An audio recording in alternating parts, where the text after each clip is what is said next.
CM ರವರನ್ನು ನಿಂದಿಸಿದ್ದಕ್ಕೆ ಬಂಧನ ಒಳ್ಳೆದಾಯಿತು. ಯಾಕ್ರಿ ಬೇಕು ಅರ್ಚಕರ?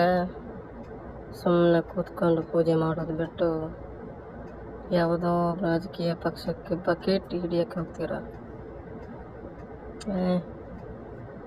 ನೀವೆಲ್ಲ ರಾಜಕೀಯಕ್ಕೆ ಹೋಗಿ ಅರ್ಚಕರಾಗಬೇಡಿ. ಅದು ಒಂದು ಅರ್ಚಕರಾಗಿ ಬಾಯಲ್ಲಿ ಬರುವಂಥ ವಾಕ್ಯ ಒಳ್ಳೊಳ್ಳೆ ವಾಕ್ಯ. ಇವರು ಅರ್ಚಕರು ಅಲ್ಲ ಬಕೆಟ್ ಹಿಡಿಯೋರು ಯಾರಿಗೊತ್ತು. ಈ ತಟ್ಟೆಗಿರಾಕಿ ಕಾನೂನಿನ ಪಾಠ ಸರಿಯಾಗಿ ಹಿಡ್ಕೊಳ್ಬೇಕು. ತಟ್ಟೆಗಿರಾಕಿ ಅಂತ ಒಳ್ಳೆದೇ ಅಂತ ಹೇಳ್ತಾ ಇದ್ದಾರೆ. ಮೈ ಬಗ್ಗಿಸಿ ದುಡಿಯಲ್ಲ, ಅದಕ್ಕೆ ಕೊಬ್ಬು.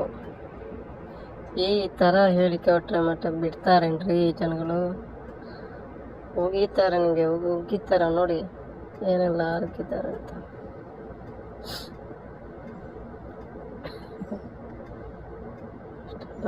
ಭಕ್ತ ಎಲ್ಲರೂ ಎಲ್ಲೂ ಅದೇ. ಓಕೆ ಗೈಸ್, ಸಬ್ಸ್ಕ್ರೈಬ್ ಮಾಡಿ.